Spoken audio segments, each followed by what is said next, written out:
Boa tarde, gente! Hoje, então, vamos começar a ver o conceito de subespaços vetoriais. Bom, a gente já definiu que são espaços vetoriais, onde eu tenho um conjunto numérico que satisfaz as duas propriedades, adição e multiplicação por escalar. Hoje, então, vamos ver como trabalhar com subconjuntos dentro desses conjuntos numéricos. Vamos ver também que esses subconjuntos, eles se comportam por si só como espaços vetoriais. Já tendo então definido meu conjunto V como sendo um espaço vetorial, os 8 axiomas já foram testados. Agora então nós vamos querer encontrar dentro desse conjunto V conjuntos menores, que vão ser os meus chamados subespaços vetoriais. Esses subespaços vetoriais vão se comportar por si só como sendo espaços vetoriais. Os subespaços vetoriais também vão satisfazer os 8 axiomas da mesma forma que o espaço vetorial. Se a gente tomar um exemplo, então vamos pegar o espaço vetorial como sendo o meu R2, certo? O meu plano cartesiano. S pode ser uma reta que passa pela origem. Então, uma reta que passa pela origem é um exemplo de subespaço vetorial. Levando em conta, então, que nós já testamos os 8 axiomas, já definimos que o meu conjunto V é um espaço vetorial, eu, a princípio, precisaria testar novamente os 8 axiomas para S. Mas o que acontece? Se levarmos em conta que a propriedade associativa foi testada para todos os vetores de V, a propriedade comutativa foi testada para todos os vetores de V, como S é um subconjunto de V, S está contido em V, não tem a necessidade de testar todas essas propriedades novamente. Então, o que fazemos, né?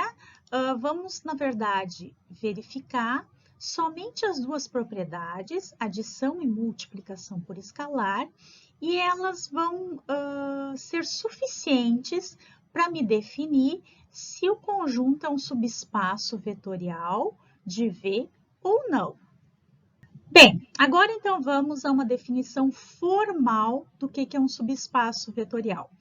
Notem que essa definição é muito similar ao que vimos para o espaço vetorial.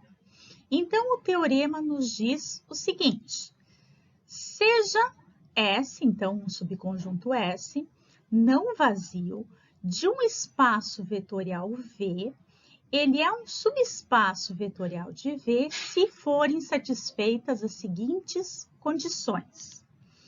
Para todo o IV pertencente a S, a soma de 1 mais V pertence a S. Novamente, se eu pegar dois elementos do meu conjunto S, o elemento resultante da soma desses dois tem que pertencer a S também. Para todo alfa pertencente aos reais, para todo U pertencente a S, se eu multiplicar esse elemento U de S por um escalar alfa, o que acontece? O elemento resultante tem que pertencer a S também. Se essas duas condições aqui forem válidas, eu tenho um subespaço vetorial, porque os 8 axiomas que eu já testei para o conjunto maior, para o V, vão se verificar também. Todo espaço vetorial V admite pelo menos 2 subespaços, que são chamados os subespaços triviais. O conjunto zero seria um subespaço que possui somente o vetor nulo dentro dele e o próprio espaço vetorial V. Como eu já mencionei, esses são os chamados subespaços triviais e temos também os subespaços próprios. Se a gente pegar, por exemplo, o espaço vetorial R2, os subespaços triviais seriam o subespaço somente com o vetor nulo do R2 e o próprio R2. enquanto os subespaços próprios seriam todas as retas que passam pela origem, né? Lembrando que é importante passar pela origem, porque precisamos ter o elemento neutro. Bom, vamos agora então passar alguns exemplos de demonstração. Vamos ver como é que a gente demonstra se um conjunto é um subespaço vetorial ou não. Considerando então o V como sendo o espaço vetorial R2, vamos levar em conta aqui que já sabemos que o R2 é um espaço vetorial, com as operações de adição e multiplicação por escalar usuais, uma vez que elas já foram testadas para o R2. Bom, e temos aqui um subespaço S, que é uma reta que passa pela origem, onde eu tenho a minha coordenada x e a minha coordenada y é igual a 2x. Bom, vamos proceder então à forma de demonstrar que S é um subespaço vetorial.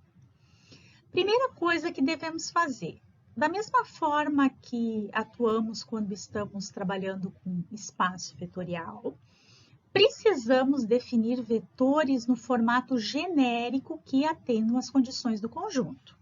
Vou definir o meu U como sendo x1, 2x1 e o meu V como sendo x2, 2x2. Né? Agora precisamos verificar a condição da adição e a condição de multiplicação por escalar.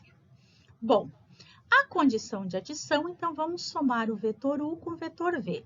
Então vamos ter x1 mais x2, 2x1 mais 2x2. Se colocarmos aqui o 2 em evidência, simplesmente para podermos comparar esse vetor resultante e vermos se ele realmente satisfaz a condição do conjunto. Olhem só a condição do conjunto novamente. É um conjunto x e y, onde a coordenada y é igual a 2 vezes a coordenada x. No meu caso aqui, a coordenada x é a soma de x1 mais x2. E o que temos para a coordenada y? Temos 2 vezes o valor da coordenada x. Então, esse vetor aqui, ele satisfaz a condição do conjunto, logo dizemos que ele pertence a S e a condição de adição foi satisfeita. A condição de multiplicação por escalar agora irá ser testada. Então, vamos pegar um alfa, qualquer número real, e multiplicar pelo vetor U. Temos alfa que multiplica x1, 2x1. Então, ficamos com alfa x1 e alfa que multiplica 2 vezes x1. Aqui eu simplesmente reescrevi os termos, né? Coloquei o 2 em evidência, então ficamos com 2 vezes alfa x1. Bom, podemos perceber que esse vetor aqui também satisfaz a condição do conjunto, uma vez que a minha coordenada x é alfa x1 e a minha coordenada y é 2 vezes alfa x1. Ou seja, temos a condição aqui x, 2x. Então, como esse vetor aqui pertence a S também, as duas condições são satisfeitas, certo? Temos que o conjunto S é um subespaço vetorial de R2. Podemos ver, então, que S é um subespaço vetorial do R2 e representa uma reta que passa pela origem. Se somarmos dois vetores que estão sobre a reta, a resultante vai ser um vetor que se encontra, que continua sobre a reta. Se multiplicarmos um vetor da reta por um número real qualquer, um escalar, teremos como resultante um vetor que está sobre a reta também. Agora, então, vamos olhar um exemplo de um outro conjunto que representa uma reta também dentro do R2, no entanto, uma reta que não passa pela origem. E vamos ver que esse exemplo aqui não é um subespaço vetorial do R2. Bem, vamos definir, então, dois vetores na forma genérica, como fizemos no exemplo anterior. O primeiro vetor U, então, vai ser do tipo x1, 4 menos 2 vezes x1. E o segundo vetor V, x2, 4 menos 2 vezes x2. Agora, vamos proceder à soma de U mais V. Bom, vamos ter x1 mais x2, 4 menos 2x1, mais 4 menos 2x2. Temos, então, x1 mais x2, 4 mais 4, 8, menos 2x1, menos 2x2, colocando menos 2 em evidência, ficamos com menos 2, que multiplica x1 mais x2. Notem que a condição do conjunto é x, 4 menos 2x. Aqui temos x1 mais x2 e temos 8 menos 2, x1 mais x2. Considerando que x1 mais x2 é o nosso x, o que temos de diferente, então, nessa soma é que, ao invés do valor 4, temos o valor 8. Portanto, esse vetor aqui resultante da soma não pertence ao S. Uma vez que a propriedade da adição falha, eu nem preciso seguir testando mais nenhuma propriedade. O conjunto não é subespaço, posso parar a demonstração por aí. Agora vamos exemplificar numericamente o fato desse conjunto S aqui não ser um subespaço vetorial. Nós vamos fazer o seguinte, nós vamos considerar dois vetores que pertencem a esse conjunto e mostrar que a soma desses vetores não pertence ao conjunto. Bom, vamos lá. Considerando, então, o vetor U, cuja coordenada x é 1, vamos substituir aqui o x por 1, aqui o x por 1 também. Então, vamos ter 4 menos 2 vezes 1. 4 menos 2, 2. Então, temos o vetor U, 1 e 2. Agora, vamos substituir x por 2 no vetor V. Vamos ter 4 menos 2 vezes 2. 4 menos 4, 0. Temos o vetor V, 2 e 0. O IV pertence a S porque satisfazem a condição do conjunto. Agora, somando U com V, 1 mais 2, 3, 2 mais 0, 2. Então, o vetor resultante aqui que nós temos é o vetor 3 e 2. Vamos substituir x por 3 aqui no meu conjunto, aqui por 3 também, e ver se esse vetor 3 e 2 pertence a S. No caso, temos aqui 4 menos 2 vezes 3. 4 menos 6 menos 2. Então, o vetor que pertence a S, na verdade, é o vetor 3 e menos 2, e não o vetor 3 e 2.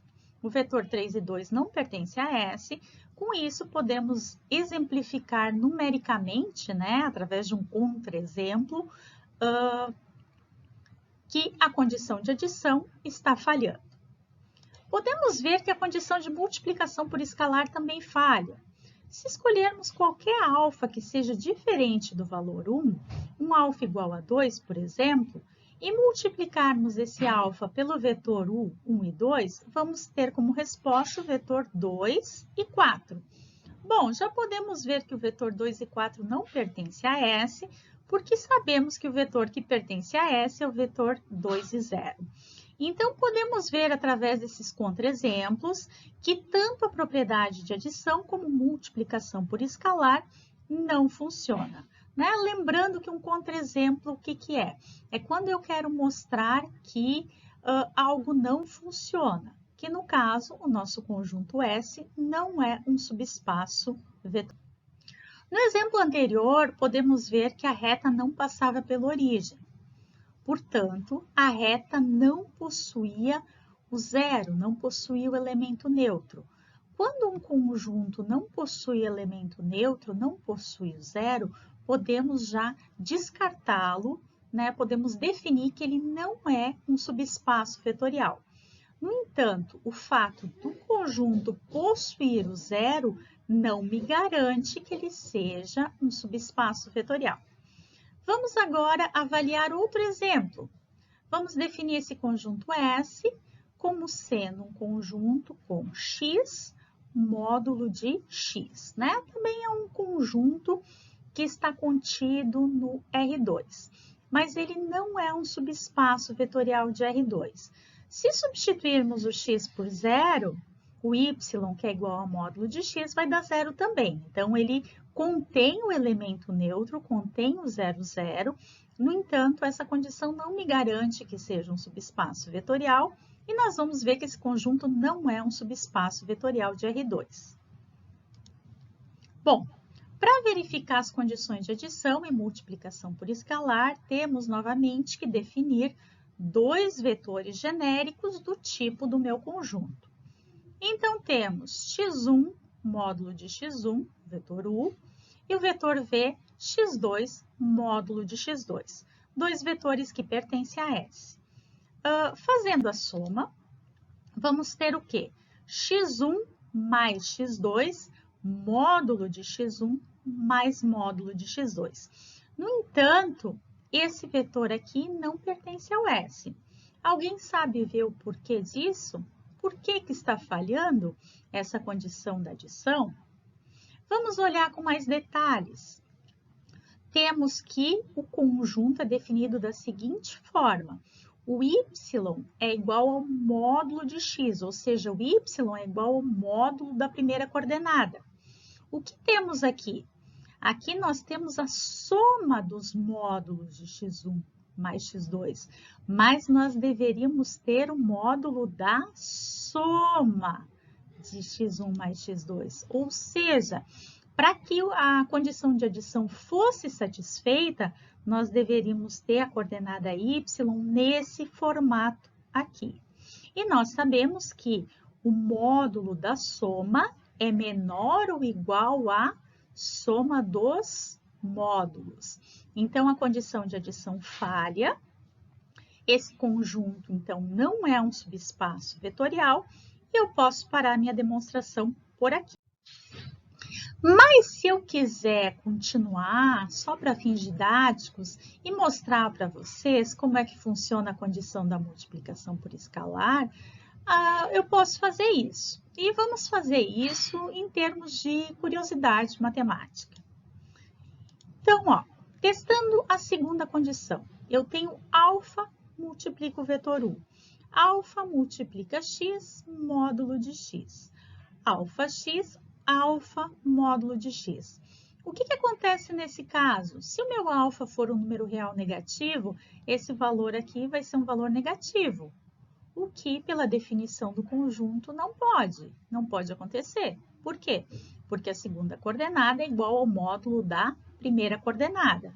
Então, para que a condição fosse satisfeita, nós deveríamos ter o alfa dentro do módulo juntamente com o x também.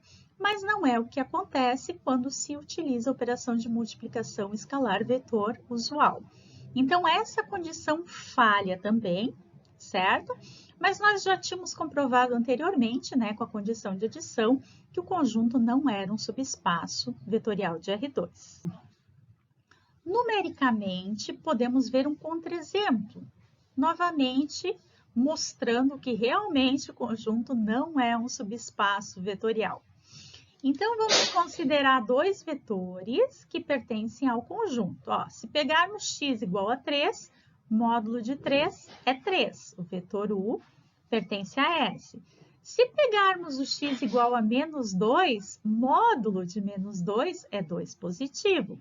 O vetor V também pertence ao conjunto S. No entanto, quando vamos somar o mais V, vamos ter 3 menos 2, 1, 3 mais 2, 5.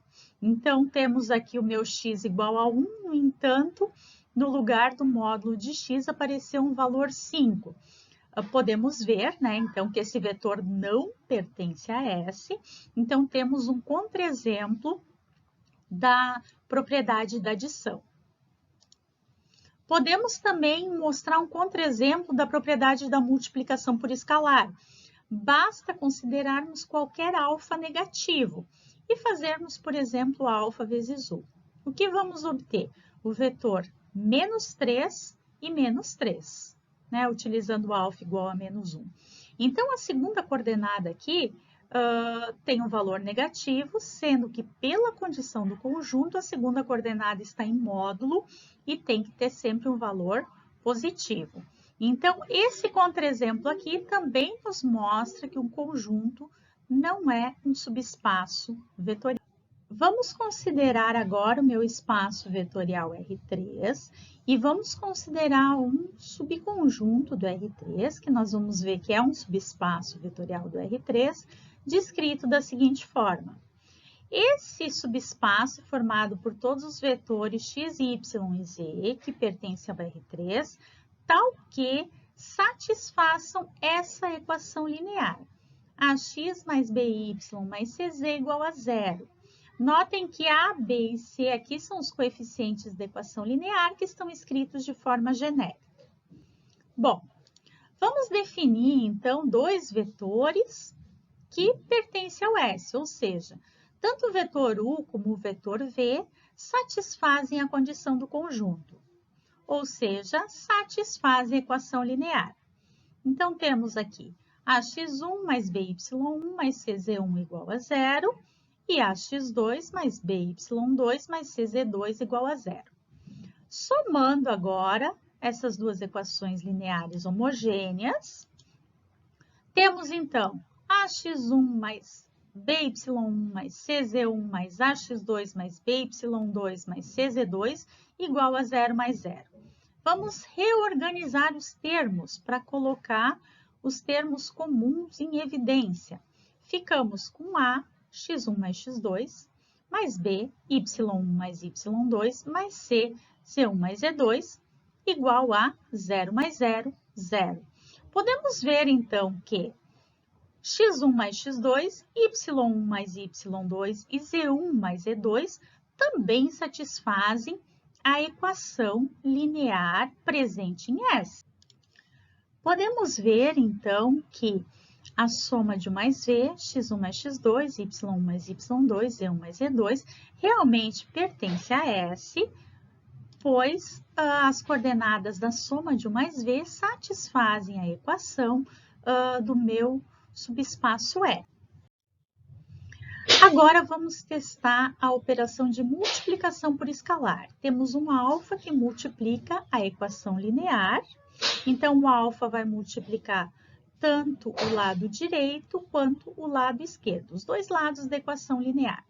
Temos o seguinte, colocando aqui A, B e C em evidência, temos A, alfa x1, mais B, alfa y1, mais C, alfa z1, alfa vezes 0, 0. Então, podemos ver que alfa x1, alfa y1 e alfa z1 também satisfazem a equação linear presente no subespaço S. Como a condição de adição e multiplicação por escalar estão satisfeitas, logo o meu conjunto S é um subespaço vetorial de R3. Vamos considerar agora o espaço vetorial das matrizes 2 por 2, duas linhas por duas colunas. Então, vamos definir esse espaço vetorial como sendo todas as matrizes do tipo A, B, C e D, tal que A, B, C e D são números reais.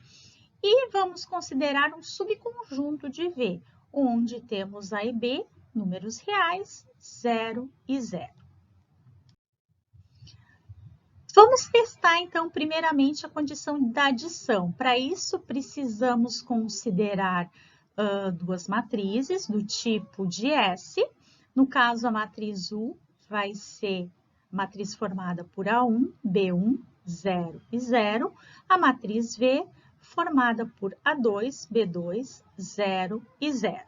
Vamos considerar também um alfa pertencente aos reais para podermos testar a condição de multiplicação por escalar.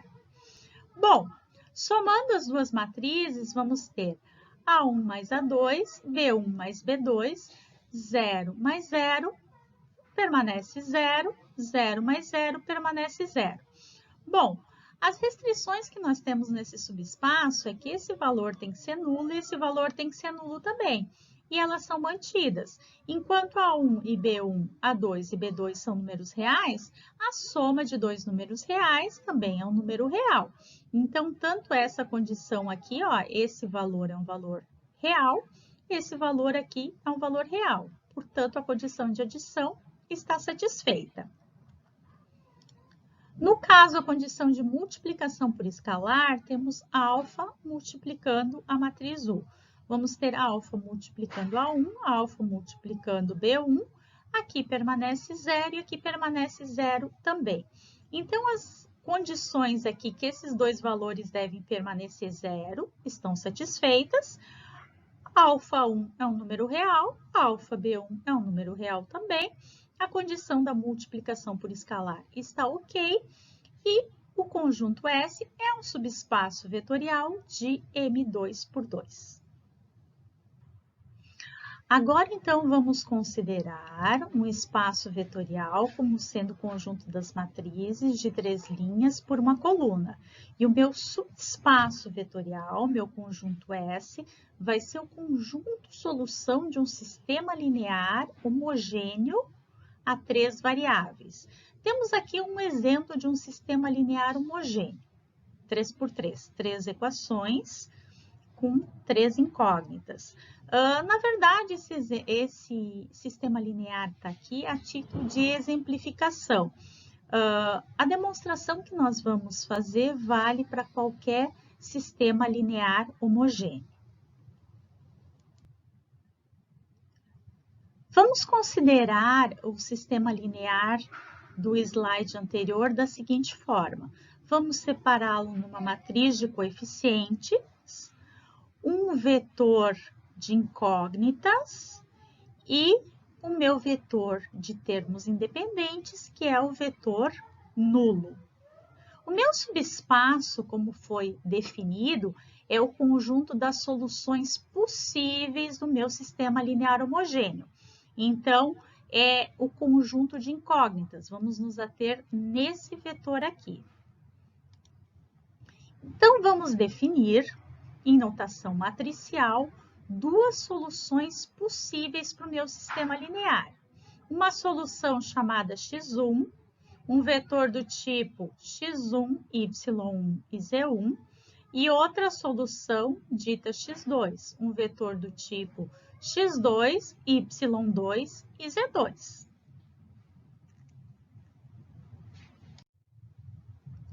Considerando, então, que essas duas soluções genéricas são soluções do meu sistema linear homogêneo, temos que AX1 é igual a zero e AX2 é igual a zero. Somando essas duas igualdades, ficamos com AX1 mais AX2 igual a 0 mais 0. Podemos colocar aqui o A em evidência. Então, ficamos com o seguinte sistema linear. A, que multiplica x1 mais x2, igual a 0. Podemos ver, então, que se x1 é solução do meu sistema e x2 é solução do meu sistema, a soma x1 mais x2 continua sendo solução do meu sistema. Dessa forma, dizemos que x1 mais x2 pertence a S, ou seja, a condição de adição está satisfeita. Resta-nos, então, testar a segunda condição, condição de multiplicação por escalar. Considerando, então, um alfa, um número real, vamos multiplicar AX1 igual a 0 por alfa. Então, ficaremos com alfa multiplicando a x1 e alfa multiplicando 0. Reorganizando aqui os termos, temos que A multiplicando alfa x1 é igual a 0. Ou seja, alfa x1 é também solução do meu sistema linear homogêneo. Dessa forma, podemos ver que a condição de multiplicação por escalar está também satisfeita. Se a condição de adição e a de multiplicação por escalar estão satisfeitas, então o conjunto de soluções de um sistema linear homogêneo é um subespaço vetorial. Bom, é válido então ressaltar algumas observações importantes no caso desse problema que nós acabamos de ver. Primeiramente, então, o conjunto solução, que forma o meu subespaço S, poderia ser considerado um subespaço do R3, uma vez que temos variáveis x, y e z. Então, podemos considerar como um subespaço do R3 ou um subespaço de matrizes 3 por 1, 3 linhas por uma coluna, como mostrado aqui no slide. Outra observação é que esse subespaço também é chamado de espaço-solução, do sistema AX igual a 0. E se tivermos um sistema homogêneo com N equações e N variáveis, o espaço solução sempre será um subespaço de Rn.